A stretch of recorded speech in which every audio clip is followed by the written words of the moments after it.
Good evening, students, and we shall continue.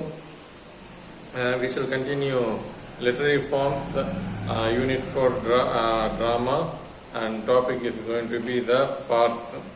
Okay, what do you mean by farce? The farce is a dramatic work designed solely to produce laughter. Originally, a farce was an explanation or additional matter introduced into the main play, sometimes to increase its length. Slowly, actors began to use this suggestion for impromptu buffoonery, and thus it became a part of the play. So, first of all, farce is a drama solely produced to make audience laughter. So laughter is the most important feature of farce. Yet there is a difference between comedy and farce. Farce is a kind of unrealistic comedy, unrealistic pure laughter comedy. Okay, so that is I myself gave this explanation for your understanding. So first of all, it should be a comedy. It should provoke laughter like anything. That is the first feature of a farce. And then unrealistic characters and unrealistic situations. That is another most important feature of a farce. If it provokes 100% laughter and has unrealistic situations or characters, then it is called as farce. Okay. So the history of farce goes like this. In order to lengthen a play, okay, in order to prolong a play, a scene's explanation is given by another character, and the villain. The villain is trying to kill the hero, okay, and that is the plan in a sort like he gives, and then he moves. The villain moves away from the stage, and another characters will come over. This villain is going to kill the hero. How he is going to do it? And this is the plan. And he has these weapons. The hero has these weapons, and the villain has these weapons. Such kind of an explanation and is given by other characters on the stage itself, in the drama itself.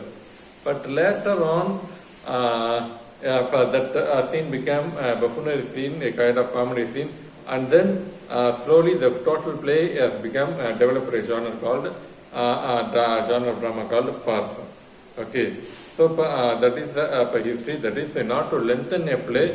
Some characters would come and give explanation for each scene, and later it became a comedy track scene, and then on the whole the play became farce. Okay, so that's how farce developed. In farce, no attempt is made at fidelity to life. Its main aim is to provide laughter. For this purpose, it employs funny incidents, absurd characters, humorous situations, and witty dialogue.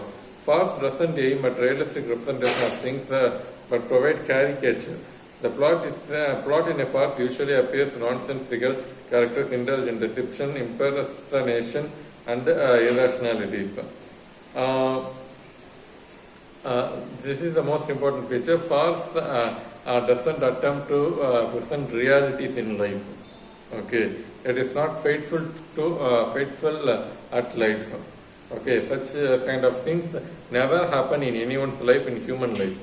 That is to be farce, and funny incidents just for sake of fun and provoking laughter for audience.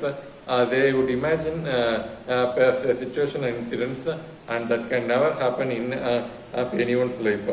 So funny incidents, absurd characters, humorous situations, and witty dialogue. Okay. So they are all important features of that is funny incidents, absurd characters. See, the characters again, such kind of characters will not happen in real life, and humorous situations. Okay, and the one character is, let's say these scenes are taken from actually European scenes. They are all examples of farce. Okay, so one character is chasing, say for example, one character is chasing another character, and another character is chased by this character is chased by this character, and this character is chased by this character, and this character is chased by this character, and this character also chases another character, and that is this one. Okay, in such kind of things may not happen in real life, but this example is situation for this situation is a funny situation. Though this is not happen in real life, that provokes laughter like anything, and witty dialogue, and may the dialogue itself audience are provoked laughter. Okay, so there are features of farce. Farce doesn't name a realistic representation but provide caricature. The plot is in a farce usually appears nonsensical. Characters indulge in deception, impersonation, and irrationalities. And so a kind of miniature of the society, but not the exact society itself.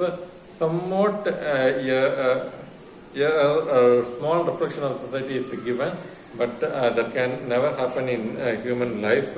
And that is another feature. And nonsensical characters indulge in deception, impersonation, and irrationalities. So there is no logic in it. Just for sake of laughter, characters are sketched and dialogues are written. Okay. So angry wife, helpless husband, and funny old man indulge in unexpected activities. Let's say the fight or clash or quarrel or problem between husband and the wife happens in all the homes. But let's say the angry wife and helpless husband, the way how it is projected, the dialogue between them, the provokes laughter, and the angry wife and helpless husband, even in Indian movies we can see in many comedy scenes, they are all example of farce. Okay. So the character's behavior, such kind of character behavior may not happen in real life. And some old men indulge in unexpected activities. So there are features of farce. And serious and respectable characters are drawn into most undignified position, grave and priggish person or debunker. Most farces are centered around a love affair, which themselves are caricature. At the end, everybody comes out without any harm. And most respectable characters are portrayed in an undignified position, and they are made laughing stock for the audience. And but the climax is always going to be happy ending, and none of the characters is hurt. And just for sake of providing laughter, and those scenes were written, and it ends in a happy climax. Next feature, the elements of farce can be seen even early English plays. Shakespeare's Midsummer Night's Dream, Twelfth Night are example to show how farcical elements could be interspersed with the comedy with great effect. Even tragedies had farcical scenes, as we see in Marlowe's Dr. Faustus. Farce began even with Shakespeare, or even before Shakespeare. Many farces were written, and Shakespeare's Midsummer's Night's Dream and Twelfth Night are the best example. They are the best farce in English literature. And Dr. Faustus, written by Christopher Marlowe, is actually a tragedy, but at the same time there are many farcical scenes in that play. There is many comedy scenes in that play. And then as a separate form of entertainment, farce came into vogue towards the close of 17th century. The first popular farce was the rehearsal by Duke of Buckingham. Sentimental comedy also destroyed farce. As a separate form of entertainment, by close of the 17th century, farce was not written well, and that could be end of farce. But the first popular farce was the rehearsal written by the Duke of Buckingham, and that is said to be English first ever farce. and the sentimental comedy almost destroyed farce, but that. And then later on, sentimental comedy developed in 17th century, and it destroyed the concept of farce. After that, Sheridan and Goldsmith brought back farce plays. Okay, so Sheridan's The Rival, School for Scandal are the best examples of farce. They are best examples of English comedies also. But among the comedies, next to Shakespeare, Sheridan's The Rivals, The School for Scandal are the greatest farce written in English literature. Even Oliver Goldsmith, The She Stoops to Conquer is also another greatest farce.